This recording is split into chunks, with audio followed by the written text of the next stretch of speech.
Right, hello, my darlings. Back with a little bit of a different kind of video. I've discovered gel plate printing over last year. Very much a newbie, no idea what I'm doing, but I'm having an absolute whale of a time playing. So I've decided to do a few based off sort of this last recent treasure hunt find was all about a book about Monet. So I've sort of gone through and looked at the Monet color palette and just how to play. So as you can see for like the image on the cover, I've gone in with those sort of pinky purple colors and then pulled with a mixture of like blue and green. So the idea is that I use these as backgrounds. So there's a few here. Put this away a minute as a little teaser. And for the first time ever, I am going to try to film the gel plate process on camera. So, cross your fingers for me, darlings, and wish me luck. Back in a tick. Right, hello, my darlings. Back here to play a little bit with my gel plates. I'm still very much a newbie, but I am having a lot of fun. So let me explain. I've already got some bits on here because the video failed on me. So before this, you would have heard from my future self who was going to film an introduction to the video. And I'll explain what all I've got here and what I've done so far. But this is sort of my inspiration piece, is Monet's Water Lily Pond, or Harmony in Green. So I just want to play with the sort of Monet color palette. I'm not going to add the bridge. I'm not trying to replicate his painting. I'm just trying to pull some inspiration from it with the colors in mind and sort of the highlights and the greenery in the background. But those blossoms that are just sort of in these wavy beautifulness at the bottom. So let me explain what I've got. I've got some of my acrylic paints out. I've got some palette knives out. I don't use the metal ones on here. I only use the plastic ones. And I've got these like silicone tipped sculpting brushes that I had for Christmas. I was intrigued by them because they've got such soft silicone nibs on them. They should mark make on a gel plate quite gently, but far quicker to clean up than a paintbrush. And then the other one I've got out is, I've already cut this one up, is a bath sponge. So I get these, if you're in the UK, you can get these in Home Bargains. They're about 49 pence or something. They're not expensive at all. It's just a Bath and Body aqua sponge. But once you get one, they're quite chunky. So I cut mine in half that way. And then I've taken a piece, because I get a more usable size or thickness. And then, of course, I've cut a piece off that side and then cut that piece. So I now have a tool for daubing, because I want that sort of mottled effect. So I've gone in with some pink and white using the silicone nibs, and then at the top for a little bit of highlight. So let me show you now with some purple. I'll probably be speeding up a fair bit of this and putting some transitions in, which twofold, because there's stages where we're going to have to wait for things to dry, but also it'll help me with my editing skills, bit of practice. So I daubed this out with a sponge, and then I'm just going to really lightly sort of go over,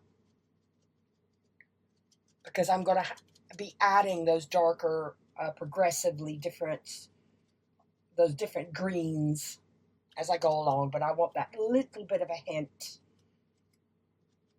at the top. So that's fine. That can stay there. Pop that in the water. And then I'm just going to go back Add a little bit. I think I've just rubbed purple paint all over my nose. Lovely. Go back. Don't need much. With these two different size nibs. So they're got that sort of oval flat on it. And there's two different sizes there. I think I even have a smaller one than that. And I'm just going to add random. And it doesn't matter if some are more solid than others. It's that sort of washed out effect that you want, really. Because once all the background color starts going on the top, a bit of magic happens, I think. I hope. Like I said, I'm still new to this.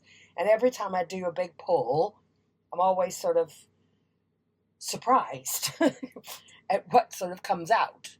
So, but these are definitely a new tool in my arsenal to play with, these silicone brushes, because they're gentle enough to make all sorts of marks on the gel plate, but then if you look now, far faster to sort of be tidy and go away than a brush, because otherwise I'm just constantly soaking paintbrushes, aren't I?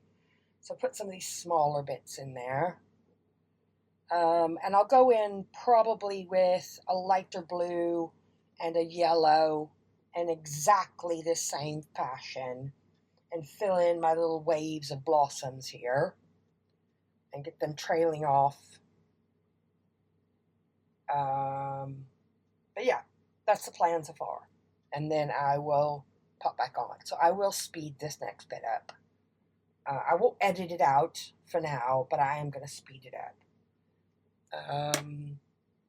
Not happy with that. And I've got book page then that this goes on to. So I've got some music paper for now.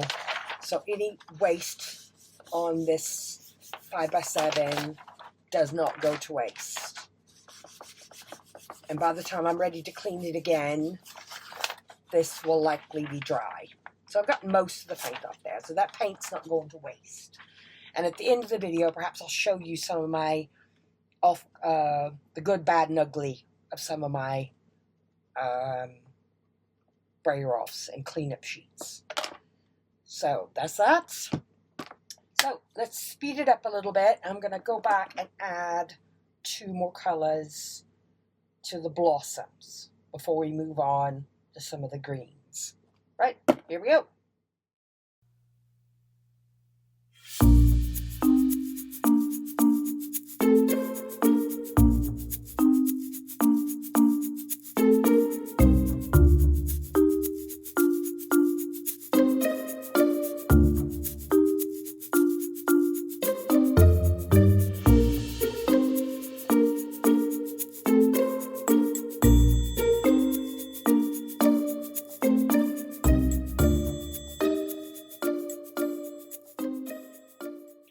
Right, I don't have many yellows. I've got a mid-yellow and an ochre yellow.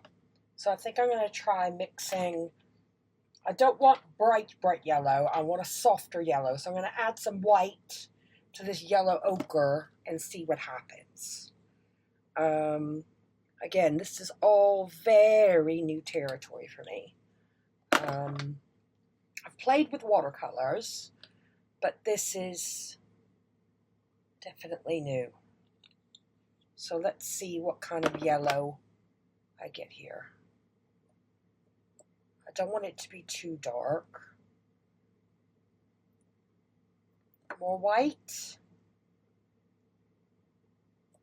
Yeah, a little bit lighter. But that's definitely warmer, isn't it? It's warmer than that bright yellow. But I want it a little bit lighter. I might have to look into the squeezy bottles. Because I know, watching Carrie the Crafter, he uses a lot of squeezy bottles. Does that need to be lighter again? Close that Monet book. I can't go back and look at it now. Just go with my gut, I think. Well, that's looking a little bit more promising.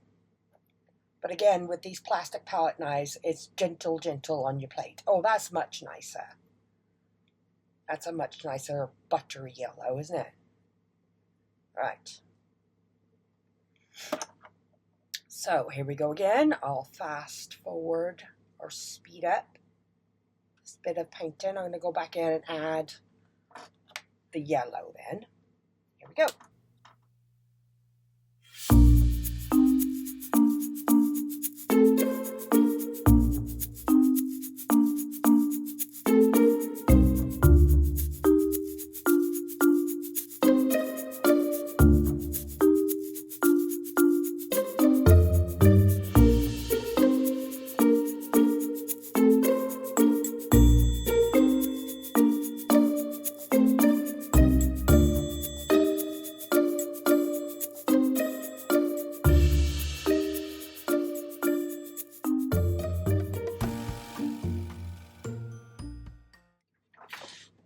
Right, my darlings, I'll have to do a little bit of a time warp here because I'm going to have to leave in the thicker places where these have gone down.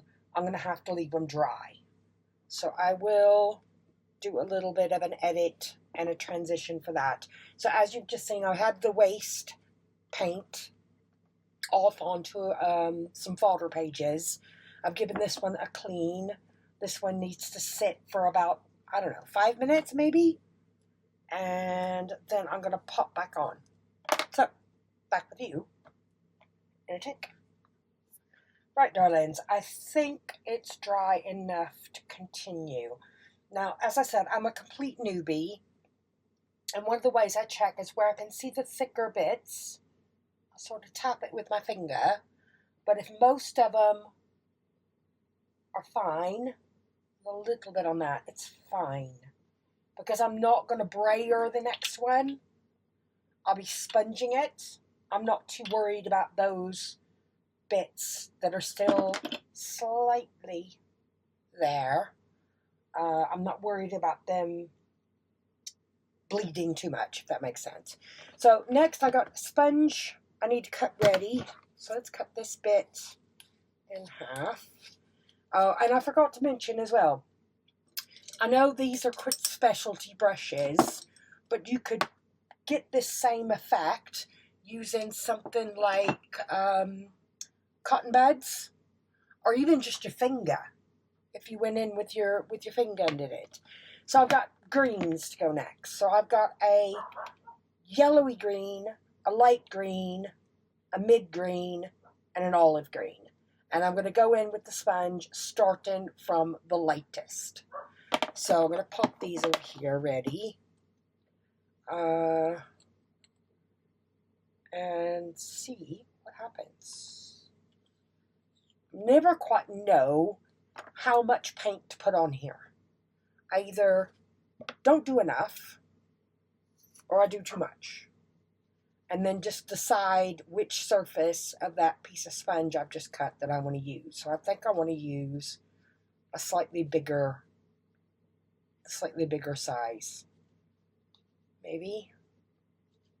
Or that size. I'll go with that one. Dab that out. Now where do I want my lighter green? Definitely up around the trees here. Or trees. The sort of, you know what I mean, where I want that sort of impression of light that's come through. And perhaps go over that a bit with the green. I don't know if it's going to work, but we shall see. Perhaps put a little bit of the lighter green. Check my sponge that so that sort of the light is caught onto some of the blossoms. Have that little bit of a light. I need a little bit more of the light green. No, yes, yellow green. Not much. and sponge it on, sponge it on, sponge it on. Because I'm going to go back then with the other 3 greens. And I'm going to keep the same sponge, because it's not going to matter on this sponge. So that's done. This is light green. Add to this. And just keep going.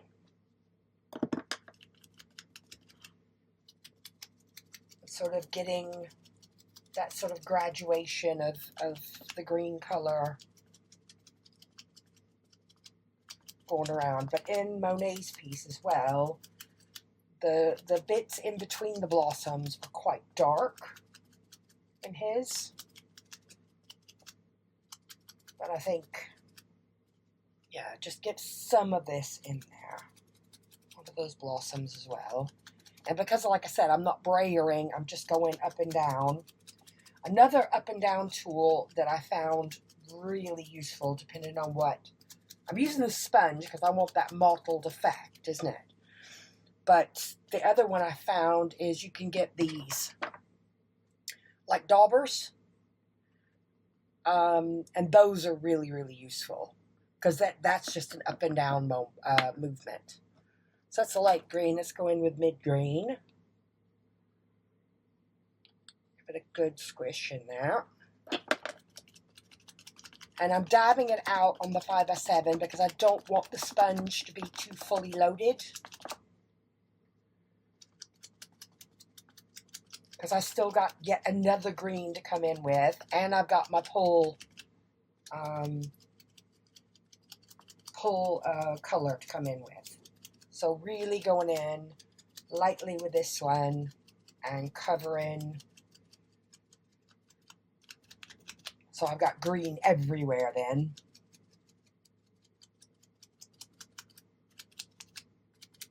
And it's quite a satisfying sound, to be honest. This just sponge squishing up and down. And the fact that I'm wasting as little paint as possible. There. So now, let's go in with the dark. And it's quite dark, like a dark olive green or army green. But of course it's going to mix with that mid-green that's on the plate. Get this daubed off. I don't want too much on the sponge. But again, I suppose it depends on how hard you're pressing down. But I really want to sort of almost cover all the edges with this darker one. Let's go around all the edges first, especially around the bottom.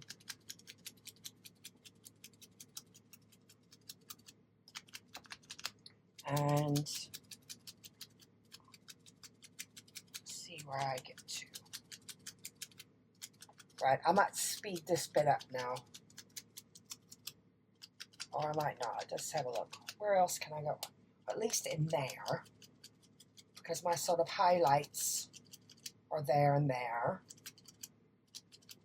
I'll add a little bit going through the... Yes, get some through the middle of the blossoms. And then a little bit there. No, I think that's okay.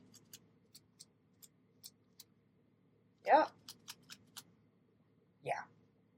No, I'm going to leave that then. So I'm going to transition this again. I'm going to transition this video again because this now needs to dry before I put the pull layer onto it. So I'm going to get this onto brayer off sheets and I'll pop back on. We'll see what we've got. Right, my darlings, I've left this for, I guess, about 15 minutes, but it's not cured, it's not dry, but it's, it's, nothing's coming off of my hands. So it's quite tacky, but it's ready for the pull layer now. So I've got my paper ready. This is like a thicker piece from a secondhand photo album, which I've done on a few other ones. Now, my pull layer on this one is going to be buff titanium. So it's not like a skin tone. It's a bit paler than that, or the portrait tone. What was that other one? It's almost like an antique type color, and I love it. So buff titanium. I've got my roller ready, my 5x7 here to brayer off, and this pull layer you've got to work a little bit quicker. I'm never quite sure how much to put on, so that's why I use my 5x7, because you want that sort of even, if you think about it, a little bit like you're painting a wall in your house. So you go in that sort of W shape. You want to distribute the paint as evenly as possible. I think I might actually have enough on there this time. And again, with the brayer, you don't push down on the brayer. You just let it do its thing and roll and roll and roll and lift it up slightly as you come to the end. That might actually be a little bit too much, but we'll see. And while this pull layer is very, very wet,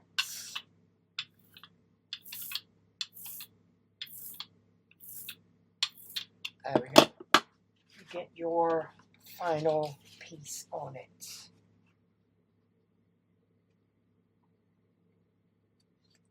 And rub. And really rub. I don't have a Baron. I don't own one. A Baron is like a wooden tool that helps with this process of just rubbing the paper. But what I do have is an old lid from a candle. So I do use that to brayer down. So, yeah, that definitely has to just sit. I will sit here for probably about 5 more minutes off camera and rub it a bit, because I think the heat from your hands also helps to dry. You can put, don't use the heat tool. You can use a hairdryer to speed things up on the cool setting only. You really don't want any heat hitting that gel plate. So going around these edges of the gel plate and giving them a good burnish as well. So before this dries and my roller dries, I'm going to pause it there and get this and this tidied up. And I'll be back. Right, my darlings, I've got my 5x7 away. This has been sitting for about 15 minutes with me giving it a bit of a massage off and on with my hands and with my makeshift Baron. Give those edges a nice edge. So before we pull this, I want to show you the cleanup sheets. Now, these are the cleanup sheets from several previous nights of playing, not just tonight. So, like that one I did just before I paused, because having my plates now on these acrylic sort of platforms, for lack of a better word, means that used to I have to bring everything to the plate to do the cleanup. But having these now, I can take the plate to my cleanup. and clean up that way. So I think that's going to be a real game changer. I've only just knocked these up today. So I'm quite excited about that idea. Let's put this out of the way. Oh, stretch. So again, the cleanup sheets are just fodder. And just to keep adding to them. I can use it as it is, or I can keep using it as a cleanup sheet and see what happens. So I've got that one, again, very grungy. Some of them are a little bit tacky. Very grungy. But then I could keep going on top of that one with lighter colors. Or use it as is in a grungier project. So that then is very much like that sort of yellow. That was that buttery yellow, and I went back with the leftover green and sponged onto that. That's a bit of a mess, but we'll see. That could be used as a background easily, or go back over it with some inking, stamping, or just cut up to use as fodder, really. So that's a bit of a green and that buttery yellow on music paper. This is quite a thin, so that photo album paper I had these like vellum type thin protective sheets in between the photo album pages. So I've used that one as well. That just picked up stuff off the plate. There's another picked up one from on a bit of a, like onion skin type paper. But again, to use as collage or to use as backgrounds, I'm quite pleased. So there's another one there. Bit of random copy paper there where I was lifting some excess paint off the plate in between the stages. That one again,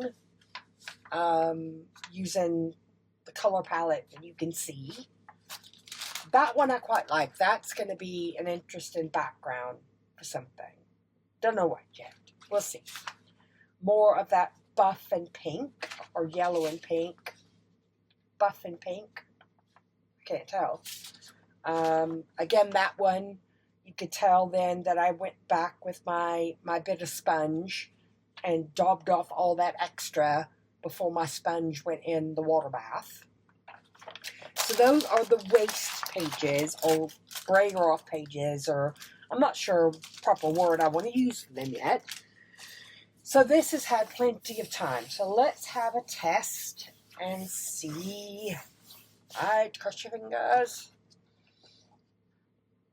Is it going to pull? Yes. So I found it on the 12 by 12. Is it going to pull?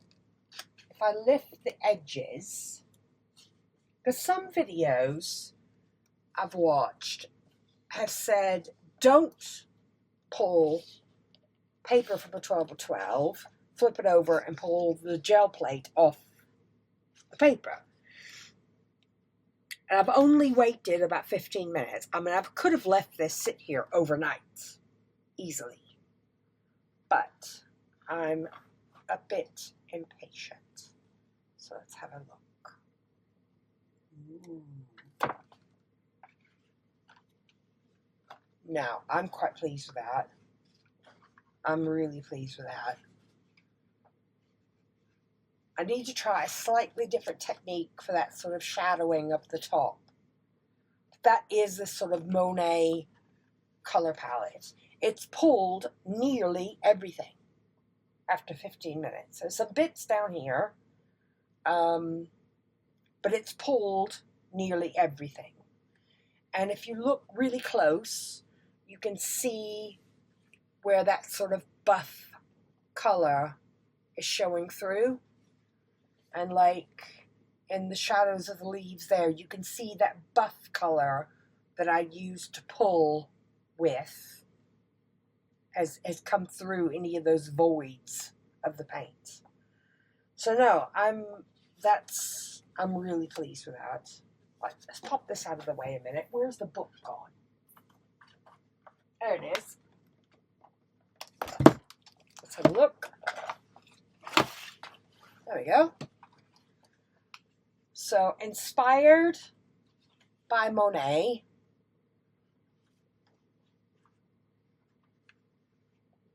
And yeah, this just needs to dry now. It's still quite flexible. It's still very wet, very tacky. But again, all those layers have come off in one pull. So let me show you a few of my other ones that I've done. I'll put this to dry. I need to get that 12 by 12 cleaned up. This was a bit of a play, looking at some of the paintings in the book using your pinks and your blues, and then instead of having your darker greens come in as water. So yes, it looks very rudimentary, but I'm sure I can incorporate this into a background of some kind. And that one I did have a little go with stencils, but really rushed. I was going in with one of these and just popping my stencil down randomly.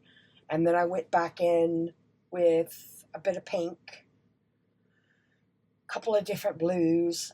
And then that one as well, I pulled, the last pull layer was that buff titanium, which sort of gives that antique-y color in the background. So pleased with that one. That one as well, I've gone in pulling colors from some of the examples in Monet's book. Again, not a feature point, but definitely works as a background. You know, that one was one that I did the similar technique with the silicone brushes and highlighting and coming back in with green, pulling again with that buff color. And I did the same thing on that one with the sponge. So I'm quite pleased with these because these can all be used as backgrounds for things. That one, again, looking in the book and another painting, I used the sponge to create sort of that cloud effect. But then I used, oh, where's it gone? Things like that cone-shaped silicone brush to do the sort of grassland type colors, and then I pulled the whole thing using the buff titanium. So this one I'm itching to have another go at this one for sure. So that's that. This is the one I've done now tonight. So yes, background material, or I could carry on embellishing on the top once I've given this time to cure. So, and the next one I want to play with sort of color palette wise from this Monet book is that one.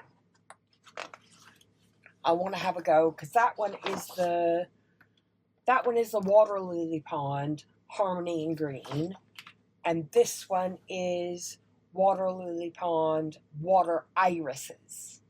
And if you look at that, look at the purples and pinks and oranges and yellows that are in that one. So I want to perhaps play with my tools a bit and experiment some more. So whether I do that on camera or I come back and share my experiments, I don't know yet. First time ever videoing gel printing for me. So yeah, I'm quite happy to carry on and experiment, and maybe doing the videos for the gel prints can help me with some of my editing, practice some of my editing skills as well. So I'm going to leave it there for tonight. So thank you ever so much, everyone, for watching, if you're out there, and hope to see you back again soon. Bye for now.